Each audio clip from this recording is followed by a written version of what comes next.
Bismillahirrahmanirrahim. Assalamualaikum warahmatullahi wabarakatuh. Allahumma salli ala Sayyidina Muhammadin wa ala alihi wa ashabihi ajma'in, amma ba'du.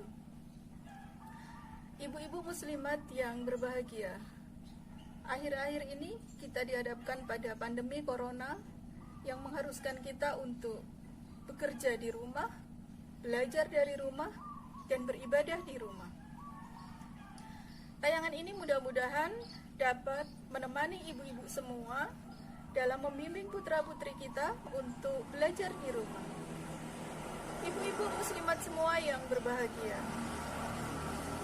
anak-anak kita yang berusia 0 sampai dengan 5 tahun mengalami fase golden age, fase yang sangat penting bagi seluruh pertumbuhan kehidupan mereka. Fase ini oleh para ahli dibagi-bagi menjadi beberapa fase. Yang pertama adalah umur 0 sampai dengan 2 tahun yang disebut sebagai fase oral. Kemudian umur 2 sampai dengan 3 tahun yang disebut sebagai fase anal. Dan umur 3 sampai dengan 5 tahun yang disebut sebagai fase falik atau masa falik. Ibu-ibu semua yang berbahagia, umur 0 sampai dengan 2 tahun bayi kita melakukan kegiatan menyusui, yaitu kegiatan transfer nutrisi dari payudara ibu kepada bayi melalui mulutnya. Kegiatan ini sangat penting karena selain tentu saja untuk mentransfer nutrisi yang paling baik dalam kehidupan mereka, juga di sana ada pembelajaran tentang kepercayaan diri. Jadi dalam proses menyusui itu ibu-ibu, itu bayi akan belajar percaya diri melalui tatapan mata ibu, kemudian belajar motorik, sensori motorik melalui sentuhan ibu, dan kemudian mendapatkan kasih sayang yang cukup melalui pelukan ibu. Kegiatan ini tentu saja tidak dapat digantikan oleh apapun jua. Namun ada beberapa kasus yang membuat bayi tidak memiliki kesempatan untuk belajar optimal dalam fase itu, yaitu misalnya pada ibu yang meninggal atau pada ibu yang bekerja, sehingga kemudian pembelajaran ini perlu digantikan perannya oleh orang lain. Misalnya bayi mendapatkan stimulasi nutrisi, mendapatkan asupan nutrisi melalui susu formula, tetapi kemudian susu formula itu ditaruh di tempat yang mirip dengan payudara ibu, sehingga kemudian bayi tetap mendapatkan stimulasi melalui oral seperti proses menyusui pada umumnya. Nah, ini sangat penting dan tidak dapat tergantikan oleh kegiatan apapun ibu-ibu. Oleh karena itu sejalan dengan sejalan dengan perintah agama, maka proses menyusui ini harus dilakukan sampai dengan umur 2 tahun. Fase yang kedua adalah fase anal, di mana pada fase anal ini stimulasi yang paling penting adalah terdapat pada anus, yaitu dalam proses atau dalam kegiatan pipis dan BAB. Pada kegiatan ini, pada kegiatan pipis dan BAB ini, anak-anak mempelajari toilet training yang baik dan benar. Dan ini adalah pembelajaran yang optimal bagi para anak untuk mendapatkan pelajaran toilet training ini secara benar.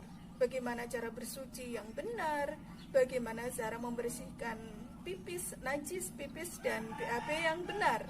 Ini ibu-ibu harus memberikan pelajaran ini pada usia mulai dari umur 2 sampai dengan 3 tahun ini. Dan kemudian berlanjut pada umur-umur selanjutnya.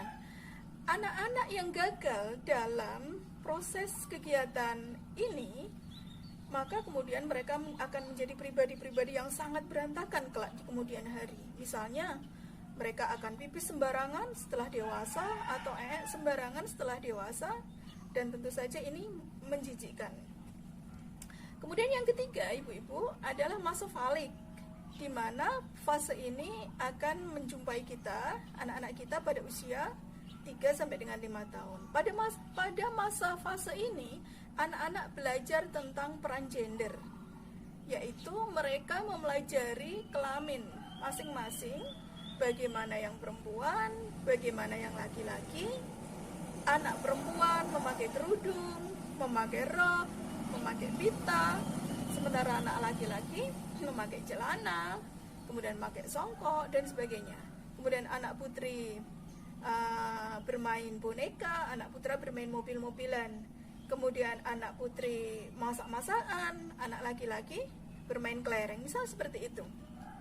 Selain itu, mereka juga mempelajari peran gender dari ayah dan ibunya. Jadi ibu yang feminin dan ayah yang maskulin ini kemudian menjadi model bagaimana anak ini menjadi feminin atau maskulin sesuai dengan jenis kelaminnya. Nah, pembelajaran ini juga sangat penting ibu-ibu, karena kegagalan dari pembelajaran ini anak-anak bisa menjadi mereka gagal mengidentifikasi jenis kelamin yang mereka perankan kelak di kemudian hari. Oleh karena itu, ini harus dilaksanakan optimal. Jangan sampai misalnya terdapat kasus seorang bapak yang temperamen, kemudian melakukan kekerasan kepada ibunya di depan anaknya, lalu kemudian anak ini akan merekam, oh ternyata laki-laki itu jahat, oh ternyata laki-laki itu keras, oleh karena itu dia tidak mau jadi laki-laki misalnya, padahal jenis kelaminnya laki-laki. Atau oh dia tidak mau suka pada laki-laki, padahal jenis kelaminnya perempuan. Dan ini akan berlanjut pada kehidupan selanjutnya, dan ini sangat berbahaya. Oleh karena itu, pendidikan ini sangat penting ibu-ibu. Pendidikan ini sangat penting bagi tumbuh kembang anak-anak kita pada proses selanjutnya. Nah, demikian yang dapat saya sampaikan kepada ibu-ibu semua. Mudah-mudahan ini bermanfaat. Kurang lebihnya mohon maaf. Allahul muwaffiq ila aqwamit thoriq. Assalamualaikum warahmatullahi wabarakatuh.